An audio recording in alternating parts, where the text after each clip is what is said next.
The antiseptic smell of Northwestern Memorial Hospital became my new normal for 5 days. Dehydration and malnutrition, the doctors said, their voices clinical and detached. My body had simply given up halfway through receiving my diploma, the auditorium applause fading into a white noise that followed me into unconsciousness. When I woke, tangled in 4 lines and monitoring equipment, a nurse with kind eyes told me they'd called my emergency contacts immediately. My parents. My family. They never came. Instead, while I lay unconscious, my younger sister Melissa uploaded a photo to Instagram, my parents, her, and my brother at Navy Pier, ice cream melting in the Chicago summer heat, the skyline golden behind them. The caption read, "Family Day without the drama." I was tagged. 43 people liked it before I even opened my eyes. I stared at that photo for what felt like hours, the heart monitor beeping steadily beside me, each tone marking another second of clarity. This wasn't an oversight. This was a choice. I wasn't absent from that picture by accident, I was erased by design. On the 4th day, when I was finally strong enough to reach for my phone, I found 75 missed calls. All from my father. Then a text, "We need you. Answer immediately. Your brother is in serious legal trouble. Family emergency."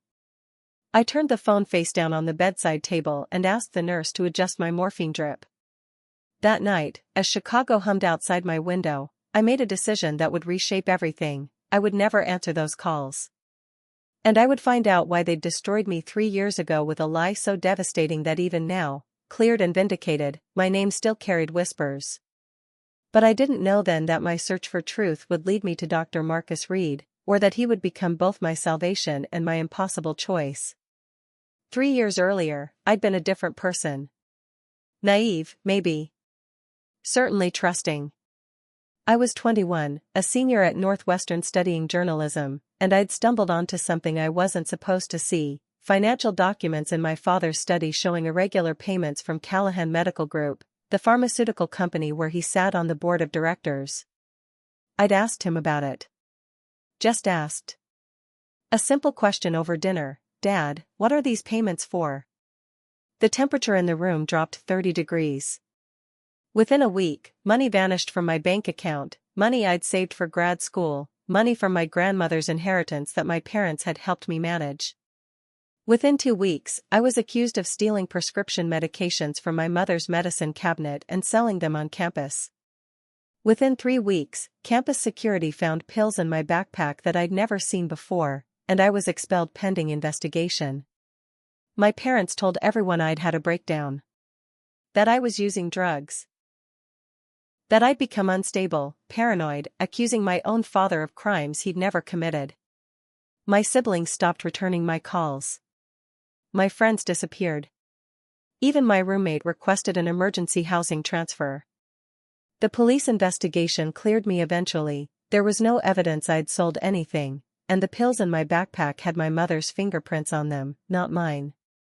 But the damage was done. Northwestern allowed me to return, but socially, I was radioactive. The girl who'd accused her own father. The girl who'd stolen her mother's medication. The addict in denial. I'd tried to fight it. I'd tried to tell people the truth. But my father was Robert Chen, real estate developer, philanthropist, board member of 3 major Chicago institutions. Who was I? Just his dramatic, troubled daughter. So I'd stopped fighting.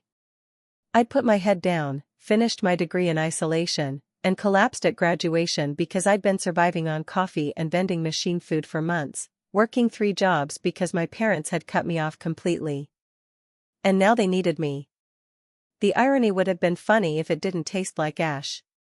I spent the next 2 years rebuilding myself with methodical precision. I moved to a studio apartment in Logan Square, changed my phone number, and enrolled in Northwestern's graduate program for investigative journalism using student loans and a small scholarship I'd earned through relentless applications.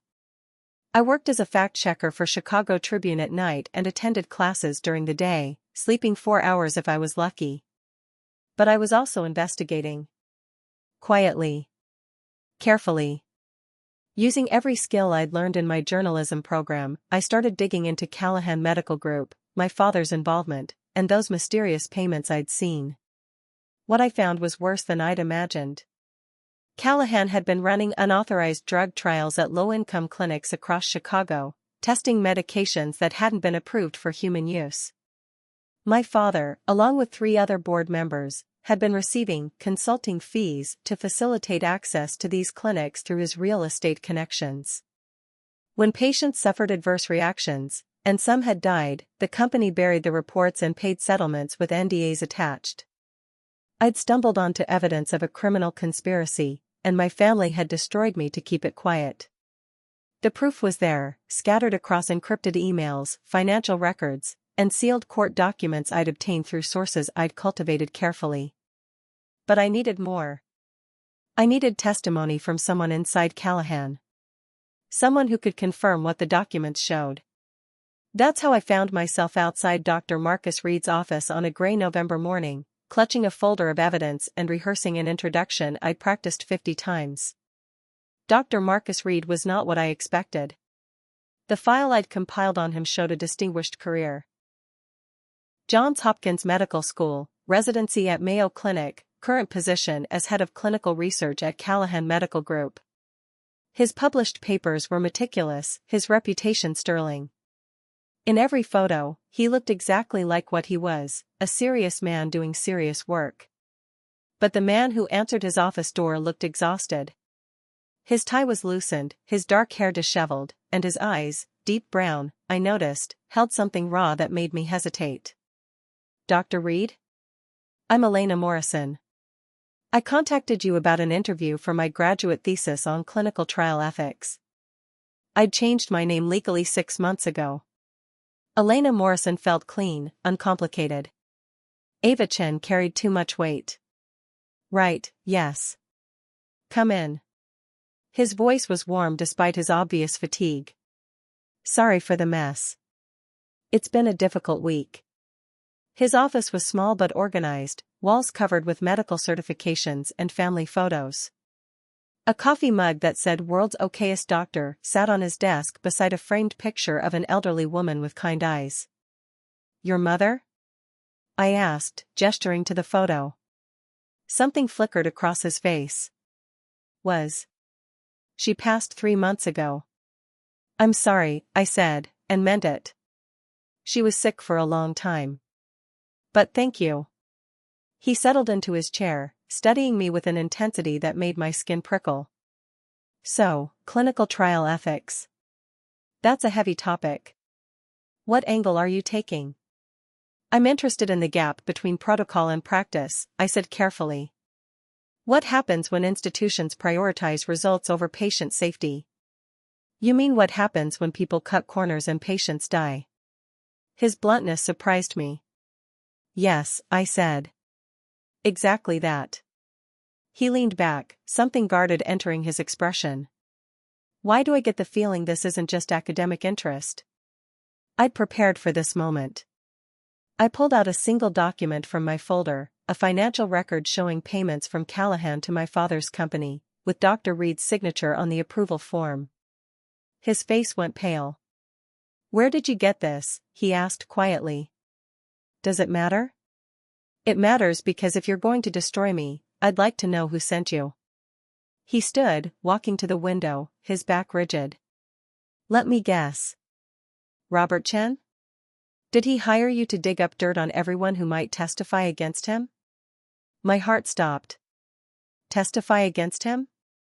Dr. Reid turned, and I saw something in his eyes I recognized, the look of someone who'd been betrayed and was still bleeding from it.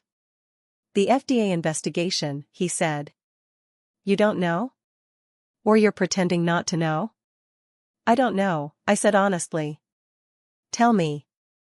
And he did. Marcus Reid had been collecting evidence against Callahan Medical Group for 2 years. He'd discovered the unauthorized trials, the falsified data, the patients who'd been harmed. He'd been planning to turn everything over to the FDA when his mother was diagnosed with stage 4 cancer. Callahan offered him a deal. Stay quiet, and they'd get her into an experimental treatment program that was showing promising results.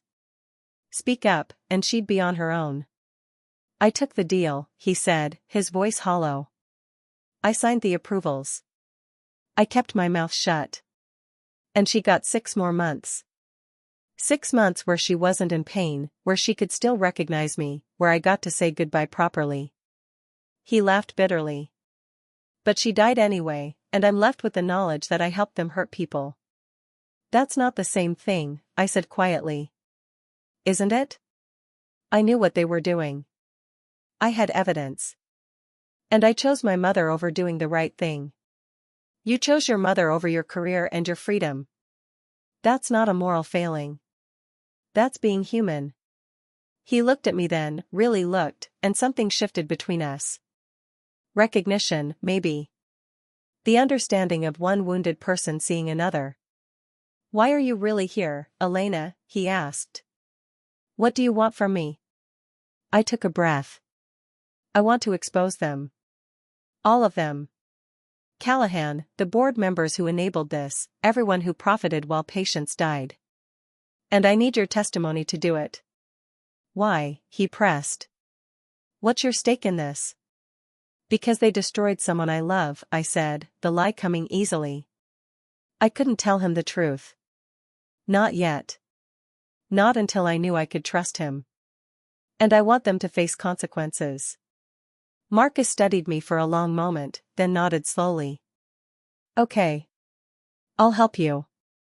But on one condition. What condition? We do this right. No cutting corners, no manipulating evidence, no becoming the thing we're trying to expose. We follow every lead, verify every fact, and if the evidence points somewhere we don't expect, we follow it anyway. Agreed, I said.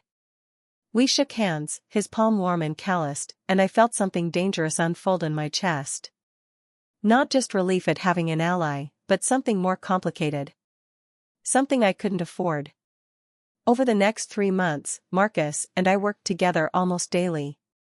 We met in coffee shops, in his apartment, in the Tribune's archives after hours. He gave me access to his evidence, and I showed him mine. Together, we built a case so comprehensive, so meticulously documented, that it was irrefutable. But somewhere between late-night research sessions and coffee at dawn, something else happened. We became friends. Then more than friends, though neither of us acknowledged it aloud. Marcus was brilliant, yes, but also devastatingly kind. He noticed when I hadn't eaten and ordered food. He remembered that I took my coffee with oat milk.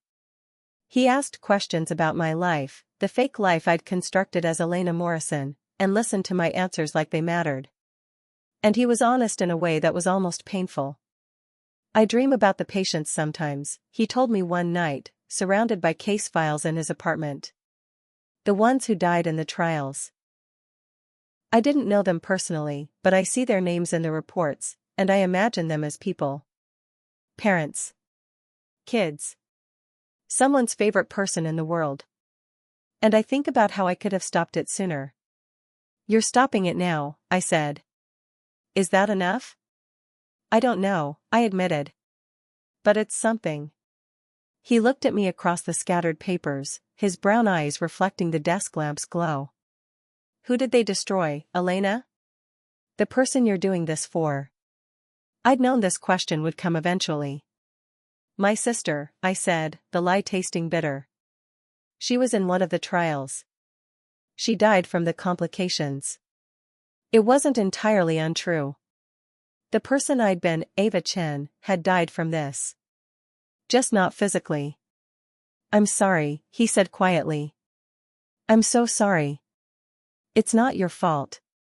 Maybe not. But I'm sorry anyway. He reached across the table, his hand finding mine. We're going to make this right. I promise you. I should have pulled away. Should have maintained professional distance. But I didn't. I let his hand stay, his warmth seeping into my cold fingers, and for the first time in 3 years, I felt like I wasn't alone. That was my first mistake. The second mistake came when Marcus invited me to a Callahan Medical Group fundraising gala. I have to go, he explained. I'm still technically employed there, and showing up keeps them from getting suspicious. But you could come as my guest. See the people we're investigating in their natural habitat. I should have said no. Should have recognized the danger. But I wanted to see them, the board members, the executives, the people who'd conspired to protect my father. And maybe, selfishly, I wanted to go to something beautiful with Marcus, to pretend for one night that we were just two people who liked each other, uncomplicated by secrets and vengeance. The gala was held at the Art Institute, the grand staircase draped in elegant lighting, Chicago's elite circulating with champagne glasses and practiced smiles.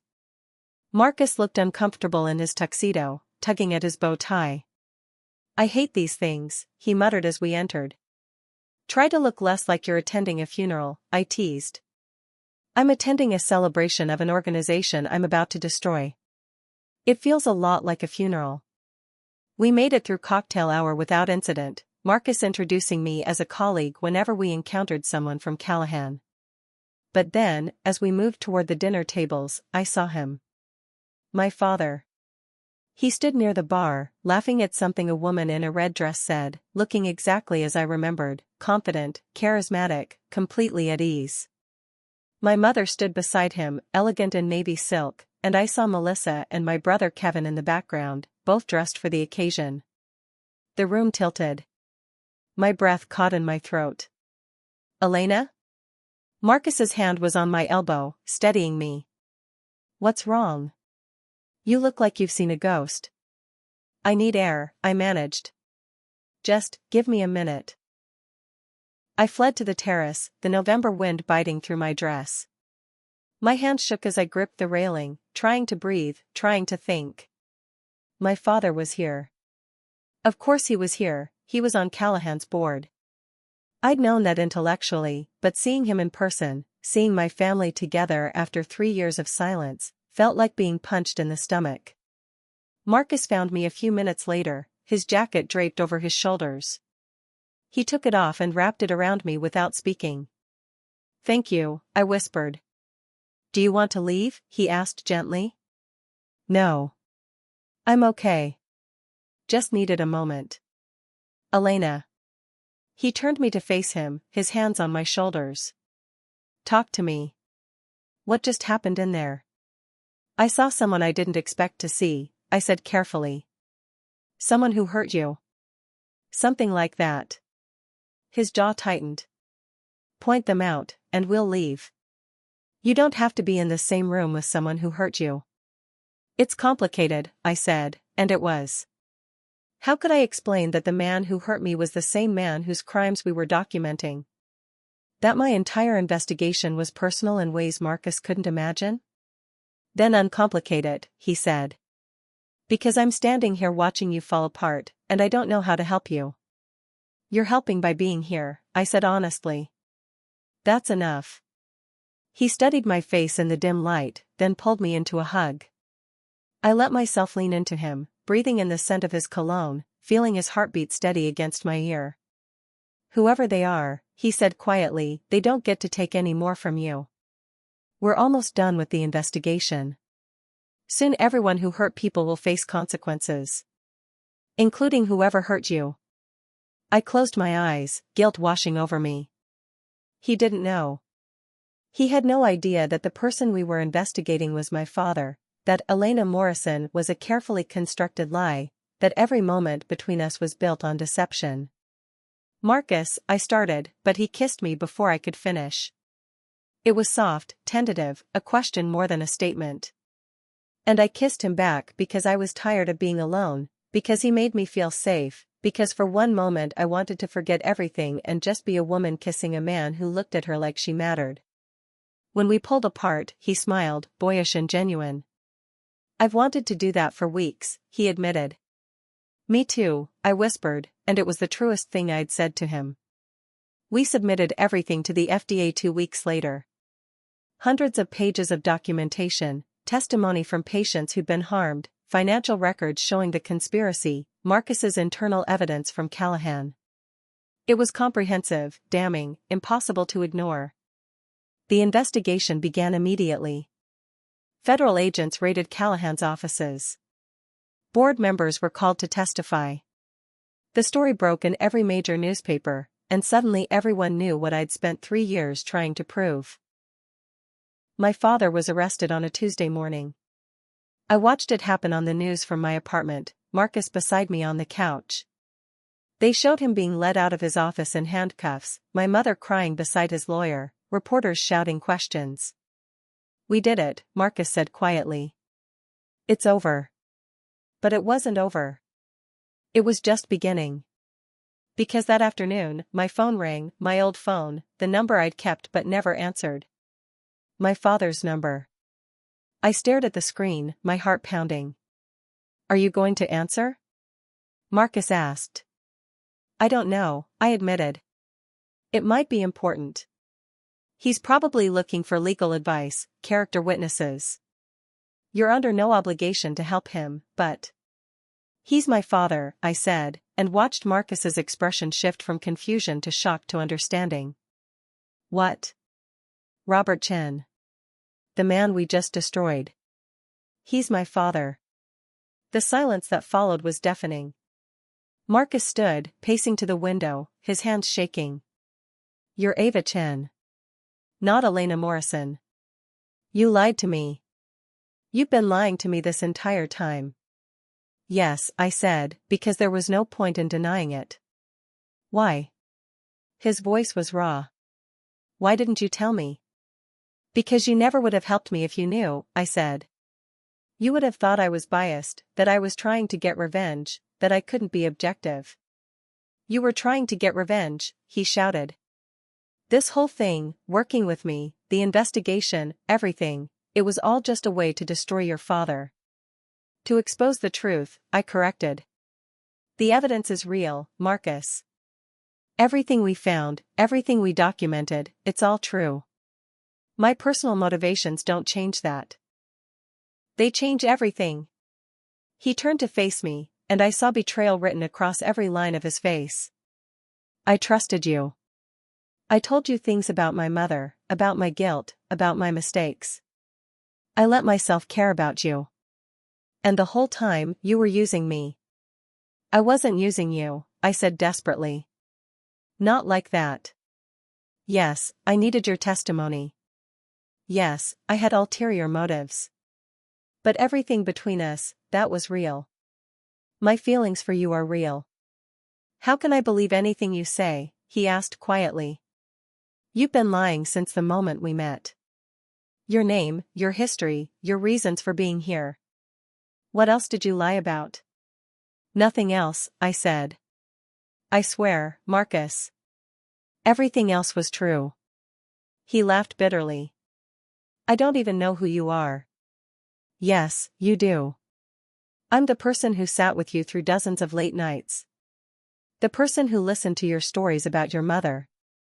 The person who understands what it's like to make impossible choices. That person is real. She's me." "But she doesn't exist," he said. "Because Elena Morrison doesn't exist. She's just a mask you wore to get what you needed." The truth of that statement cut deeper than anything else. "I'm sorry," I whispered. "I'm so sorry, Marcus." "So am I." He grabbed his coat from the chair. "I need to think." "I can't, I need space." He left without looking back. The trial lasted 6 weeks. My father and 3 other board members were convicted of conspiracy, fraud, and criminal negligence. Callahan Medical Group paid a record-breaking settlement to victims' families and was placed under federal oversight. I testified at the trial. Told the truth about finding the documents 3 years ago, about being framed and expelled, about everything that had been done to silence me. The jury believed me. The judge believed me. My father's lawyers tried to paint me as a vengeful daughter, but the evidence was too overwhelming. When the verdict came down, my mother left the courtroom without looking at me. Melissa and Kevin followed. I stood alone in the hallway, surrounded by strangers and reporters, and felt nothing. Marcus had testified too, his statement crucial to establishing the internal conspiracy. But we hadn't spoken since that day in my apartment. He avoided my eyes in the courtroom. took different exits. Made it clear we were finished. 3 days after the verdict, my father called from prison. This time, I answered. "Ava," he said, and his voice was different. Smaller. Defeated. "What do you want?" I asked. "To tell you that you were right. About everything. About the trials, the patients, the money. You were right, and I was wrong." A pause. "And to tell you I'm sorry. For what we did to you. For the lies we told. For choosing our reputation over our daughter."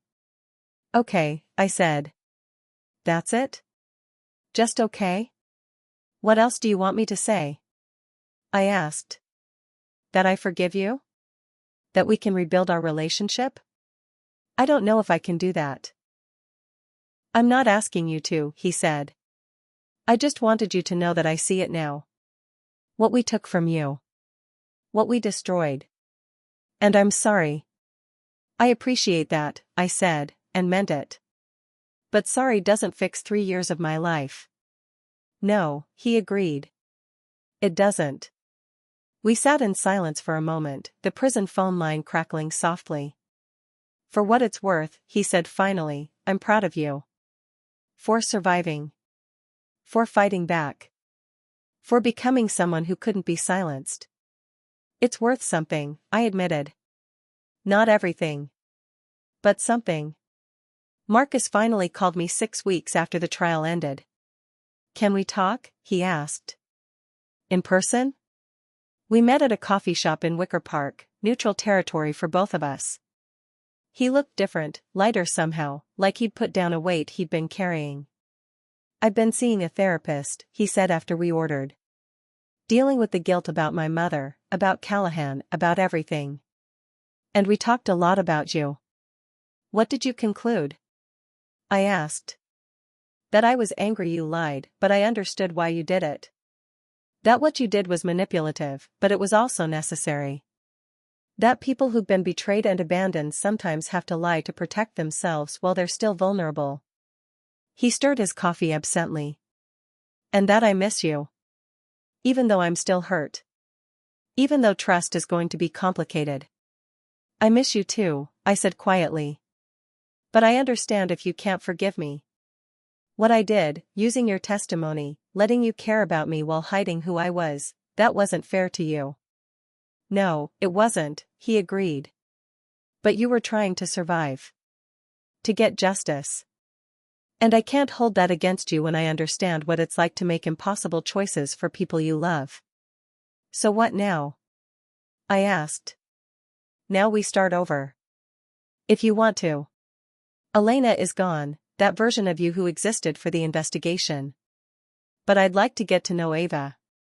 The real person. No lies, no manipulation. Just honest conversation and seeing where it goes." "What if we can't get past this?" I asked.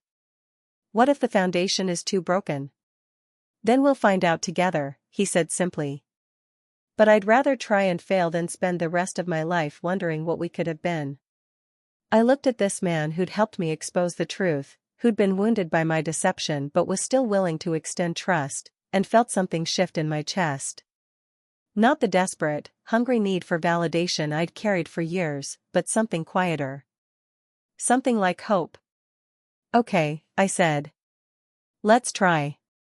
He smiled then, genuine and warm, and reached across the table. I took his hand, feeling the calluses on his palm, the strength in his fingers. "Nice to meet you, Ava Chen," he said. "I'm Marcus Reid." "Nice to meet you too," I said. "Let me tell you about myself. The real version this time. Recovery isn't simple.